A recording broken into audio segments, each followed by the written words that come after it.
Guys, Isaac is not a stranger to me. And Isaac and I are not in a situation where one or the other of us is avoiding having a debate, or like there's a debate challenge one side or the other isn't taking up.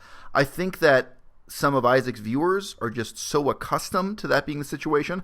They're so accustomed to seeing Isaac come on YouTube and denounce people with coarse language, saying, "Why don't you debate me, you blank, blank, blank," long list of expletive insults, that they assume this is the situation between him and I. And it's not at all.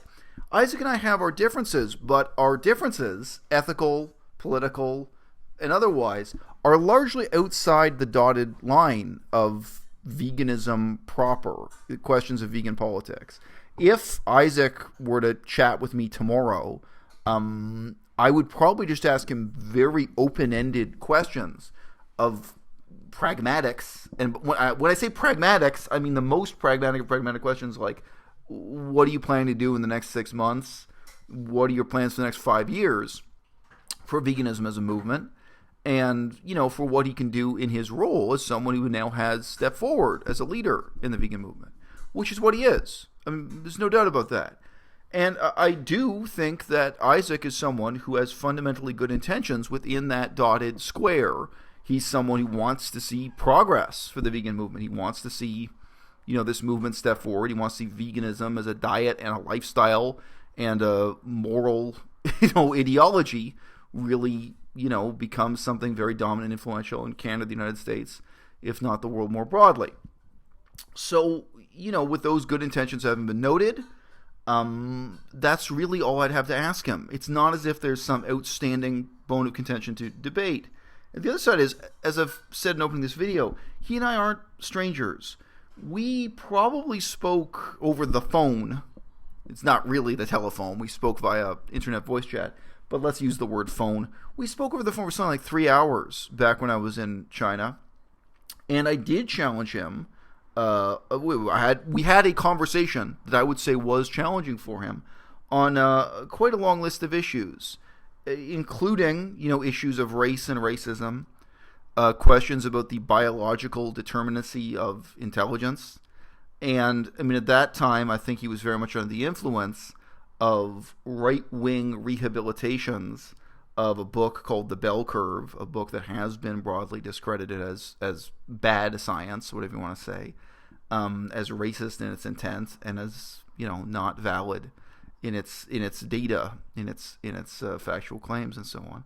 And I assume he's moved on to some extent. We also had, I think, a reasonably deep and broad conversation about democracy in Canada, for example. We talked at quite some length about the extent to which Native people in Canada, Indigenous people like the Cree, the Ojibwe, the Mohawk, to what extent they are and are not represented in our parliamentary system, how the parliamentary system has been designed, how it works and how it fails to work in representing those people, or in theory any special interest in Canada. And I think it is fair to say, at that time I think he would have said himself, that I did just challenge him by presenting him with a lot of facts, a lot of considerations that were outside the scope of anything he had read about or really thought about before. It was just an alien and intellectually stimulating perspective for him to hear. But those conversations were not particularly hostile. And so, maybe it just is the genre that Ask Yourself has created, that people assume there's some kind of roiling debate coming between he and I. But let me ask you to ask yourself this, audience. If you're one of these people who's rattling your chains, demanding that I debate Ask Yourself or something, what is your answer to the question of what you're going to do for veganism in the next 6 months? What is your answer to the question of what you're going to do for this movement in the next 5 years? It's not really something we can debate in this hostile sense, but it's something we probably can all benefit from sharing our experiences and opinions and the options we're considering. One of the major things that's changed in my life since the last conversation I had with Isaac is that I've enrolled to go to a cuisine school, to go to a college that teaches cooking and baking.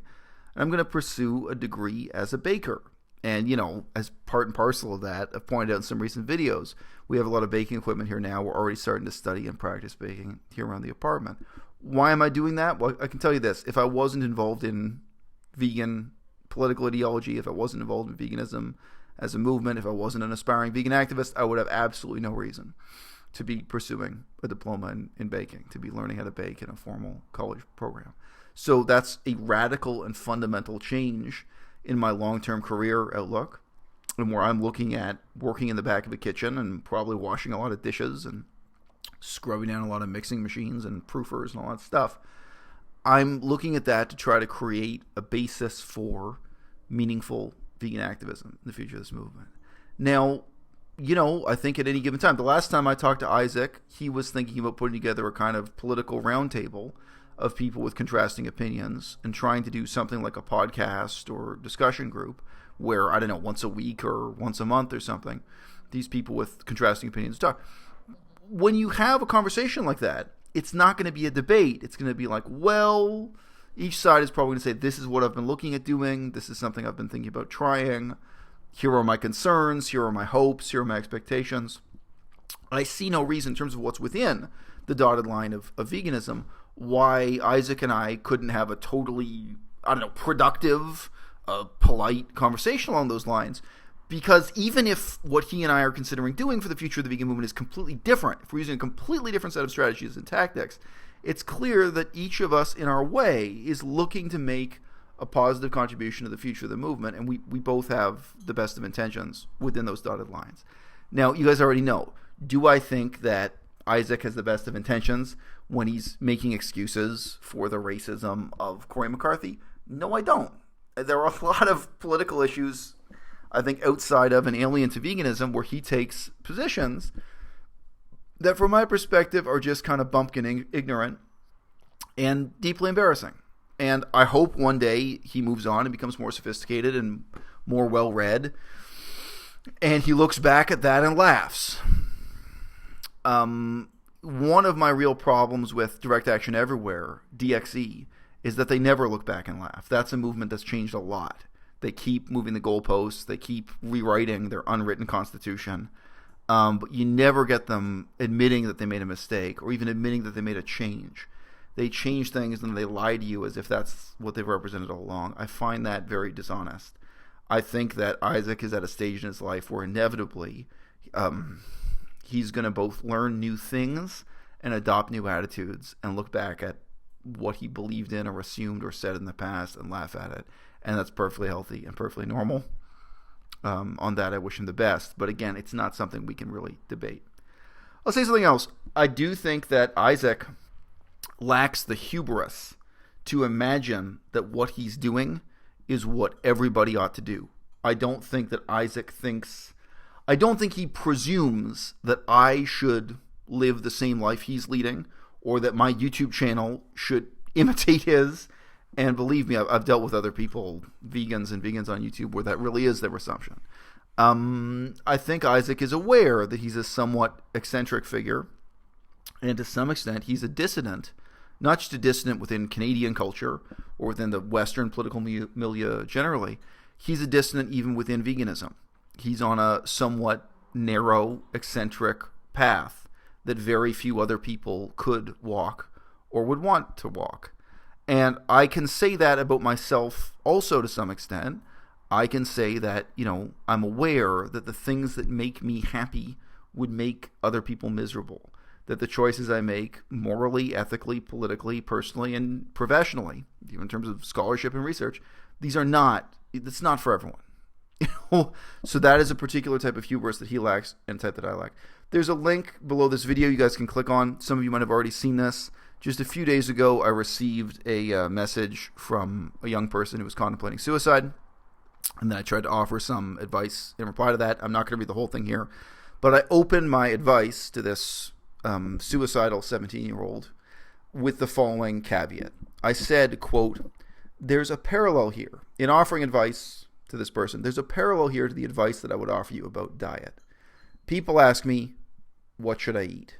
In reply, I have to say, I can tell you what I eat, but I can't tell you what you should eat. I eat a lot of broccoli. Every day I eat broccoli, beans, and bread. I think plenty of people would basically go crazy if they ate the same diet that I eat. They couldn't tolerate it or couldn't cope with it. I can't really recommend it to others. Likewise, my own nihilistic philosophy, and yes, it has a playlist. You can go to the playlist section of this channel and check out those videos.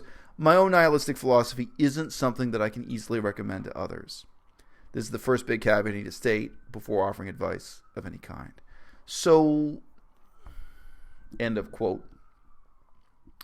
I think this is something that Isaac and I have in common, is that each of us is aware of our own idiosyncrasy, and we lack the hubris to try to impose it upon others.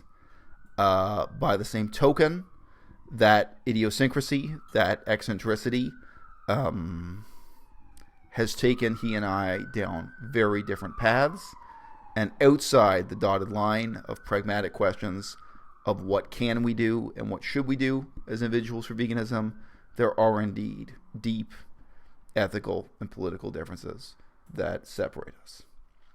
But guys, it's not the case that he's avoiding a debate, nor that I'm avoiding a debate, nor that you can mark it on your calendars when he and I will clash swords, because simply put, I think there's nothing for us to clash over.